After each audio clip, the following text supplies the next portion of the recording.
मित्रांनो, कधी असं झालंय का, की खूप भूक लागलेली असते, वेळ नाही, फ्रिज उघडला आणि समोर फक्त वांगी दिसतात. डोक्यात पहिलाच विचार येतो, "अरे देवा! आज पुन्हा बोरिंग भाजी." खरं सांगू का, वांगी ही सगळ्यात अंडररेटेड भाजी आहे. लोक तिला दुर्लक्ष करतात, पण पोटासाठी ती म्हणजे एक नैसर्गिक औषध आहे. म्हणूनच आज आपण बनवणार आहोत झटपट, इन्स्टंट, इझी आणि सुपर हेल्दी वांग्याचं भरीत. आणि हो, हे भरीत एवढं सोपं आहे, की स्टुडंट असाल, जॉब करणारी महिला असाल, किचनमध्ये नवखे असाल, तरी तुम्ही हे इझिली बनवू शकतात. सगळ्यात आधी 2 ते 3 मध्यम आकाराची वांगी घ्या. स्वच्छ धुवा आणि त्याला चारी बाजूनी कट मारून घ्या. आता या कटमध्ये 2 ते 3 लसूण पाकळ्या भरा आणि 1 ते 2 हिरव्या मिरच्या भरा आणि ही वांगी थेट गॅसवर किंवा चुलीवरती भाजून घ्या.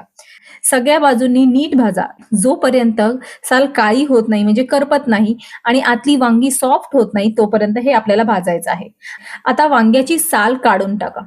मित्रांनो, वांगं दिसायला जरी खूप बोरिंग असलं तरी हे आरोग्यासाठी अत्यंत फायदेशीर आहे. यामध्ये fibre, potassium, vitamin C, vitamin B6 यांचा चांगला स्रोत असतो.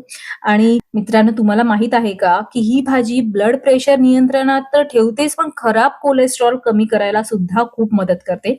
यामध्ये कॅलरीज खूप कमी आणि फायबर जास्त असल्यामुळे ज्यांना वजन कमी करायचं आहे ना, त्यांच्यासाठी हे उत्तम अन्न आहे. कारण हे पोट बराच वेळ भरलेलं ठेवतं.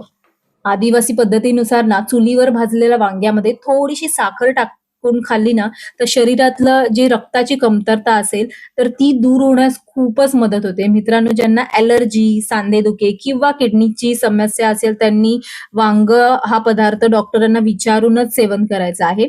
आता वरची साल काढून टाकल्यानंतर वांगी मस्तपैकी स्मॅश करून घ्यायची आहेत. आता येते खरी जादू म्हणजेच फोडणीची. आता एका भांड्यामध्ये थोडंसं तेल गरम करून घ्या. त्यात घाला मोहरी, कढीपत्ता, चिरलेला कांदा आणि हिंग आणि वरती चवीपुरतं मीठ. तुम्हाला हवं असेल तर फोडणी घालून मग कच्चा कांदा सुद्धा तुम्ही यामध्ये घालू शकतात. मी कांदा फोडणीसोबतच थोडा हलका भाजून घेते. कांदा 1 ते 2 मिनिटं भाजून झाल्यानंतर ही जी फोडणी आहे ती आपण वांग्यावरती घालूया. मित्रांनो, खरं सांगू तर ह्याची चव इतकी अप्रतिम लागते ना, की तुम्ही याला भाकरीसोबत खा, चपातीसोबत खा, तुमचं मन शांत झाल्याशिवाय राहत नाही. हे सर्व व्यवस्थित एकजीव झाल्यानंतर तयार आहे आपलं झटपट वांग्याचं भरीत.